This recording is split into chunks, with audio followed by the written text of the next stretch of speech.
Welcome to red TV. నేను మీ తేజ. ప్రస్తుతం మనతో పాటు సీనియర్ జర్నలిస్ట్ భరద్వాజ్ గారు. నమస్తే సార్. నమస్తే.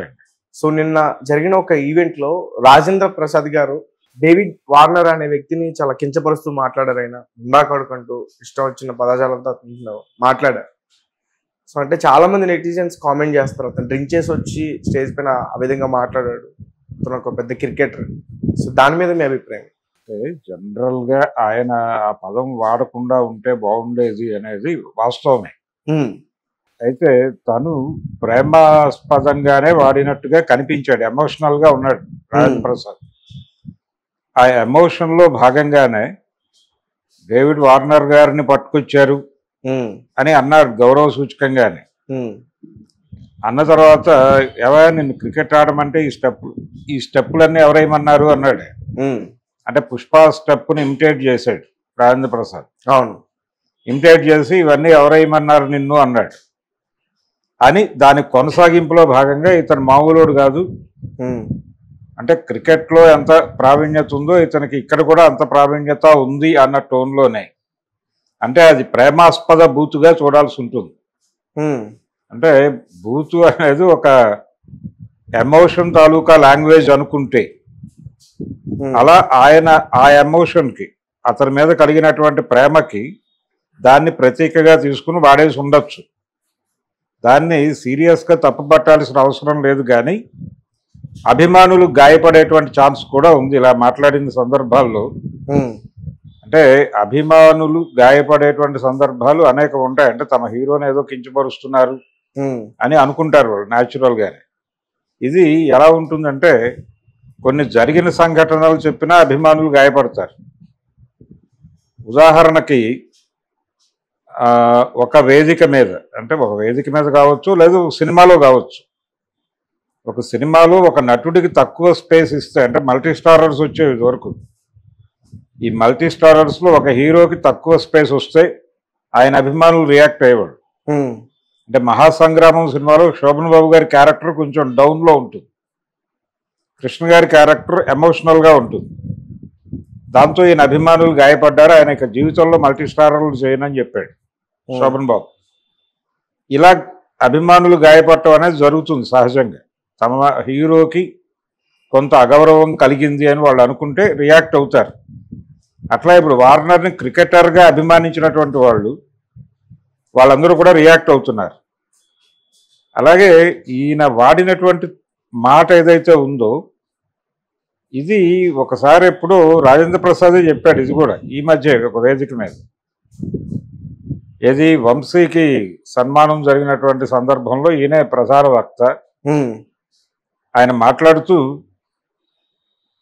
తాను నటించినటువంటి సినిమా లేడీస్ టైలర్ సినిమాకి తాను వెళ్ళినప్పుడు ఆడియన్స్ భలే చేశాడే అని చెప్పి ఇలాంటి బూతులే వాడినట్టుగా, అవి తనని గాయపరిచినట్టుగా ఆయన అనుకుని దీన్ని ఎన్టీ రామారావు గారి దగ్గర చెప్పాడట. ఈయన రామారావు గారి కాంపౌండ్ మనిషి కదా రాజేంద్ర ప్రసాద్. ఓకే. వెళ్ళినప్పుడు ఆయన ఏదో ఆఫీస్లో ఉంటే అక్కడికి వెళ్ళి చెప్పాడట, సార్ ఇలా అనేసారు నన్ను ఆడియన్స్ అని. నిన్నేంటి నన్ను కూడా అలాగే అంటారు, ఏం పర్వాలేదు, అది ఆశీర్వాదమే అన్నట్టు. అంటే ఎన్టీ ఓడు ఏం చేశాడురా ఎన్టీ ఓడు ఇలా మాట్లాడతారు, దాన్ని తప్పుగా అనుకోకూడదు, పాజిటివే, అది ఆశీర్వాదంగానే తీసుకోవాలి, తిట్టుగా తీసుకోకూడదు, నాగ్గాడు ఇలా మాట్లాడేవారు. అంటే ఆడియన్స్ అలాగే మాట్లాడతారు.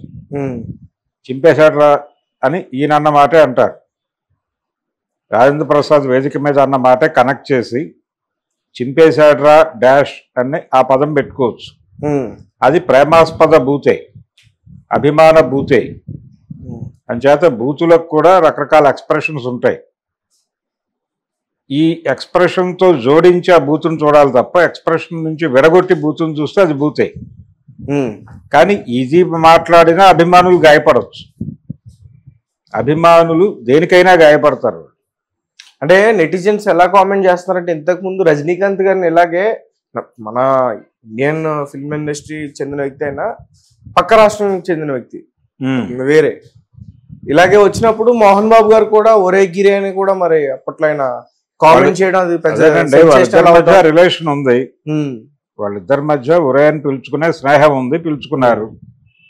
అక్కినేని నాగేశ్వరరావు గారికి శివాజీ గణేశన్కి మధ్య కూడా ఒరే ఒరే అని పిలుచుకునేవాళ్ళు వాళ్ళు. అది వేదిక మీద కూడా అలాగే మాట్లాడుకునేవాళ్ళు. అంచేత అదేం తప్పేం కాదు, వాళ్ళు ఏ లెవెల్లో ఉన్నారు. అతను అంటే రజనీకాంత్ కూడా అలా మోహన్ బాబు గురించి మాట్లాడిన సందర్భాలు ఉన్నాయి. మోహన్ బాబు మాట్లాడటమే కాదు, మోహన్ బాబుని ఇబ్బంది పెట్టే కొన్ని విషయాలు రజనీకాంత్ గారి వేదికల మీద మాట్లాడినవి కూడా ఉన్నాయి. అంటే బజుల్లా రోడ్లో చివర రైల్వే ట్రాక్ దగ్గర ఏదో ద్రావకం తీసుకోవడానికి వెళ్ళేవాళ్ళం మేము అని చెప్పాడు ఆయన వేదిక మీద. అది అవసరం లేదు కదా, ఈ రోజున ఆ రోజున చేస్తే చేసి ఉండొచ్చు. కానీ ఈ రోజున వేదికల మీద అది చెప్పాల్సిన అవసరం లేదు అని చెప్పాడు ఆయన సరదాగా, ఒక ఎమోషన్లో చెప్పాడు ఆయన. ఇతను కూడా ఆ ఎమోషన్ని ప్రాపర్గా రిసీవ్ చేసుకున్నాడు మోహన్ బాబు. అలాగే నేను మోహన్ బాబుని అడిగాను, తెలుగు ఇండస్ట్రీ మీద ఫోకస్ చేయడం బెటరా, తమిళ ఇండస్ట్రీ మీద ఫోకస్ చేయడం బెటరా అని. అదే బెటర్ అని నాకు అడ్వైజ్ చేశాడు మోహన్ బాబు. మేబీ తనకి పోటీ రాకూడదని అనుకుని ఉండొచ్చు అని చెప్పాడు డయాస్ మీద. ఇలా జరుగుతాయి వేదికల మీద, ఇలాంటివి చాలా జరుగుతాయి. చిరంజీవి రజనీకాంత్ మధ్య కూడా చాలా జరిగినాయి ఇలాంటివి. చిరంజీవి మోహన్ బాబు మధ్య రకరకాలుగా జరిగినాయి, మనం చూసాం. టామ్ అండ్ జెర్రీ అని టైటిల్ ఇచ్చారు వాళ్ళకి. ఇవన్నీ అంటే ఒక ఎమోషన్లో ఉన్నాడు అతను, జనాల్ని ఎమోషనలైజ్ చేయాలనుకున్నాడు, అది టార్గెట్.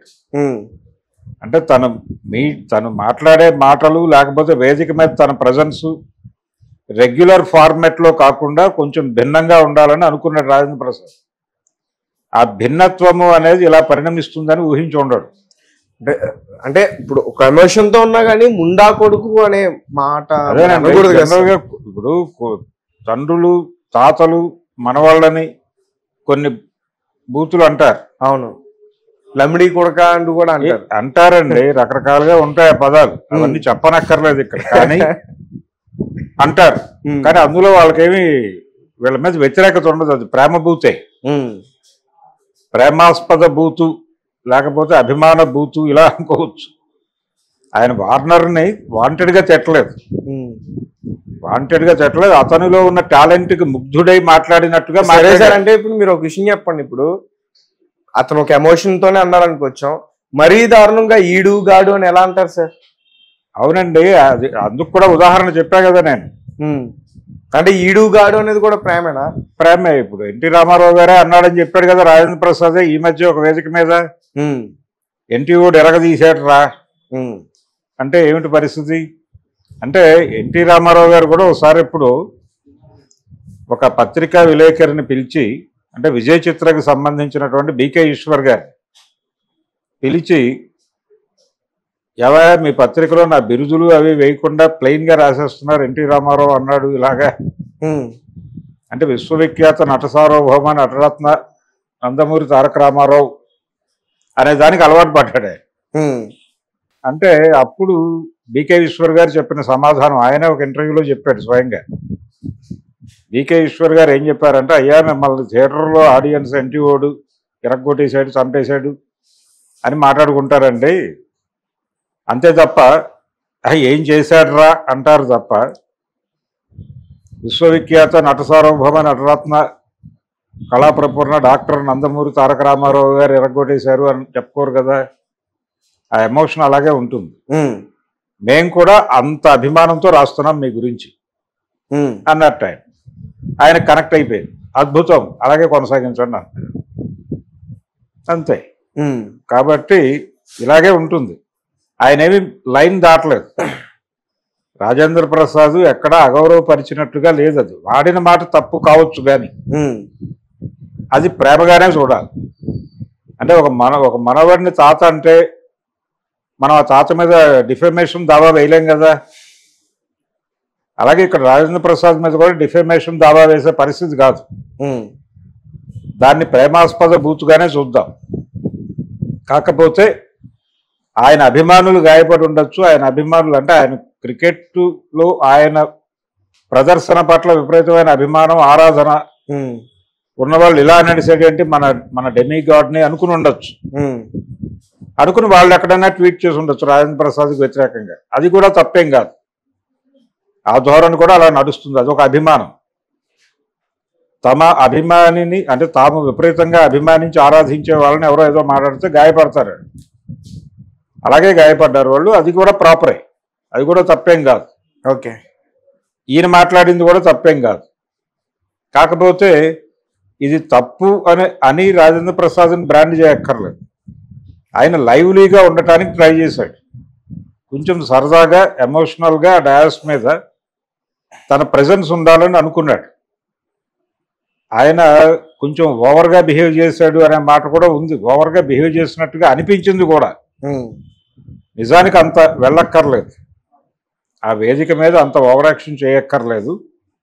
ఇంకొంచెం తగ్గుంటే బాగుండేది. కానీ ఆయన ఉన్నటువంటి కండిషన్లో అది నడిచింది. ఓకే, ఆ కండిషన్ ఏమిటి అనే దాని మీద కూడా రకరకాల వ్యాఖ్యానాలు వస్తున్నాయి. ఆయన ఏమన్నా పుచ్చుకుని ఎక్కాడా వేదిక మా కూడా మాట్లాడుతున్నారు. అంటే ఈ రకమైన అనుమానాలు వచ్చే విధంగా ఆయన ప్రదర్శన ఉంది అక్కడ. ఆ ప్రదర్శన వలన కూడా ఈ అభిప్రాయాలు వస్తున్నాయి. కానీ ఆయన అయితే వాంటెడ్గా రియలైజ్ అక్కడ, నేను అటువైపు ఉంటే మీకంటే ఎక్కువ అల్లరి చేయగలను అన్నాడు. ఇలా చాలా విన్యాసాలు చేశాడు. దీనిలో ఆయన పర్సనల్గా నేను చాలా ఎనర్జెటిక్గా ఉన్నాను అనే మార్కెటింగ్ స్ట్రాటజీ కూడా ఉండుండొచ్చు రాజేంద్ర ప్రసాద్.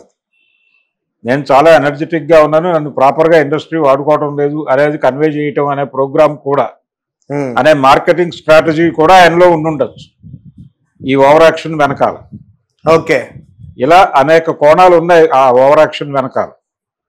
వార్నర్ ఎలా తీసుకున్నాడు, ఆయన పాజిటివ్గానే ఉన్నాడు అక్కడ. మేబీ ఆయనకు అర్థం కాకపోయి ఉండొచ్చు. తన పేరు తప్ప రాజేంద్ర ప్రసాద్ మాట్లాడిన దానిలో ఒక్క ముక్క ఆయనకు అర్థమయ్యే అవకాశం లేదు, ఎవరైనా దుబాసి ఉండి చెప్తే తప్ప. తర్వాత ఎలాగో తెలిసి ఉంటుంది, ఆయన అడిగి ఉంటాడు ఏమిటి ఇలా మాట్లాడారట, అయ్యా అది ప్రేమ అని చెప్పుకుంటారు అవతల వాళ్ళు. అంటే మన ప్రేక్షకులు తీసుకుంటేనేమో కానీ